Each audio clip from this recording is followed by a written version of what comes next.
in Photoshop talking about this background that I want to convert for the background of my animation. And in this next part of the tutorial, now that we've resized this image, I want to show you how to turn this colored image, even though it's kind of monochromatic, I want to put my own colors into it.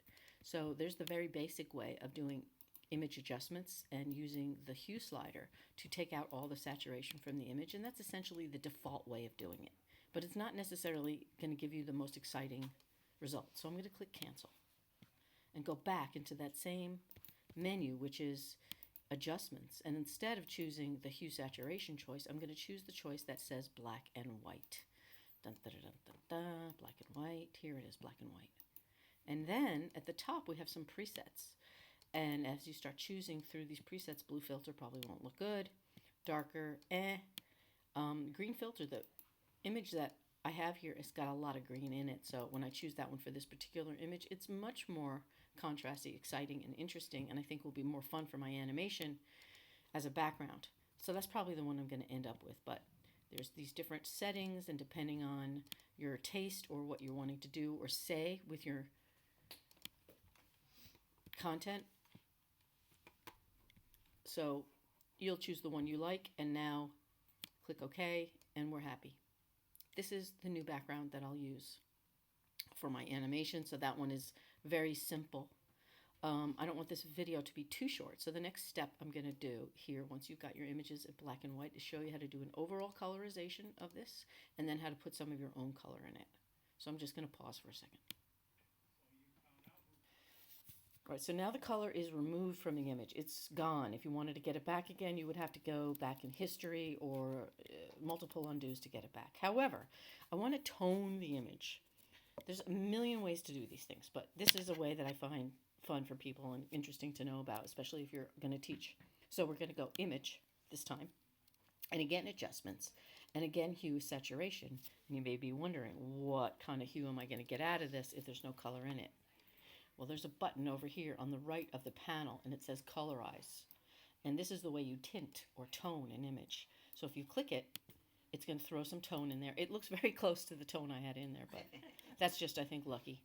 And now if you slide the slider, here I can make it feel like it's bluish and intensify the blue color with the saturation.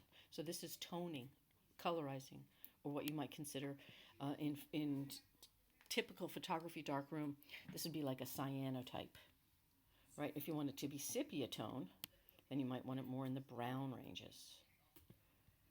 And then any color you want. So you're toning or tinting the image.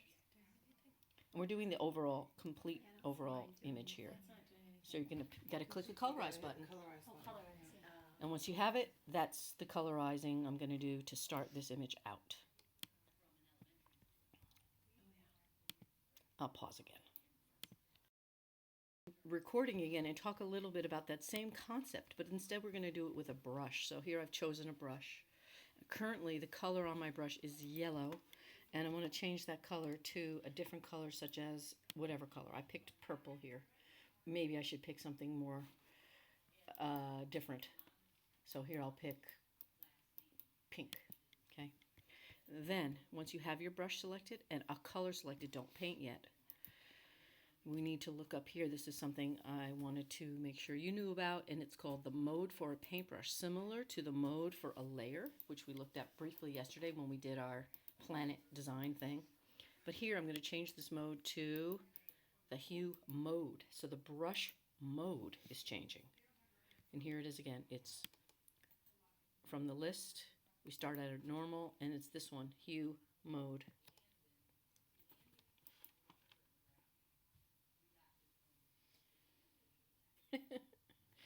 Okay, here we go.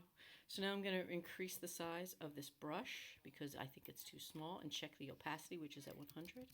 I'm going to increase the size of the brush, and I'm going to make my road pink. And so as I take this brush and paint it on the road, it's putting 100% pink, or toning this just almost exactly like what I just did with the panel, but I'm doing it with a brush. So yesterday I showed you this click, and then I come over here and shift click.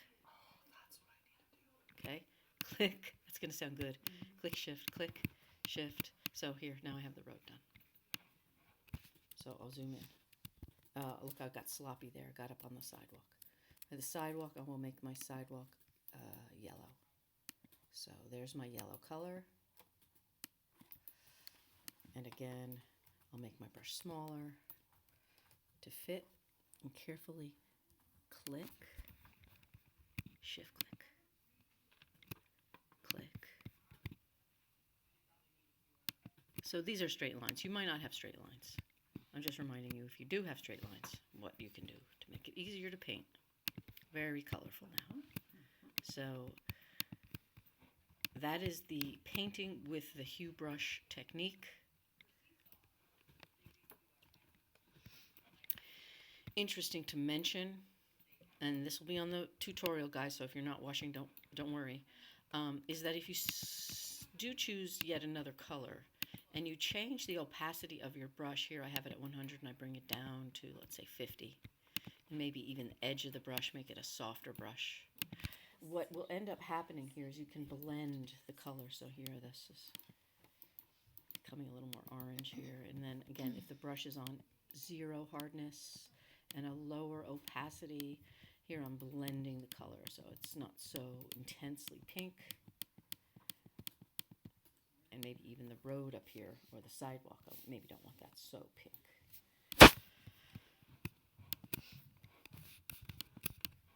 Is it doing anything? It's very hard to tell. 17% is not going to do a whole lot.